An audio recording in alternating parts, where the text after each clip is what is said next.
Princess of the Night es el nombre del grupo de 4 chicas que quieren abrirse camino en el mundo de la música. Para ello participan en el festival de música heavy más importante del mundo. Todas sus aventuras quedan plasmadas en la primera película aragonesa en 3D, Road to Woken, del director Pablo Aragüés. El 3D es un medio. Nosotros, Álvaro y yo, hemos apostado desde 3+D desde hace un par de años por el 3D totalmente.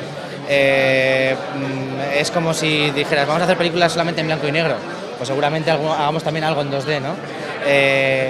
Pero vamos, nuestra apuesta es el 3D y esperamos poder seguir apostando por ello en cualquier formato. En ella ha participado el actor turolense David Sancho, que encarna el papel del novio de una de las protagonistas. Bueno, pues yo soy David, soy como mi nombre real, ¿no? Y soy el novio de Carla, del personaje que hace Andrea Grueso. Y como buen novio estoy enamorado de ella, lo que pasa es que lo llevo bastante mal porque ella es una artista, ella está todos los días en escenarios, es chica, es guapa y es heavy.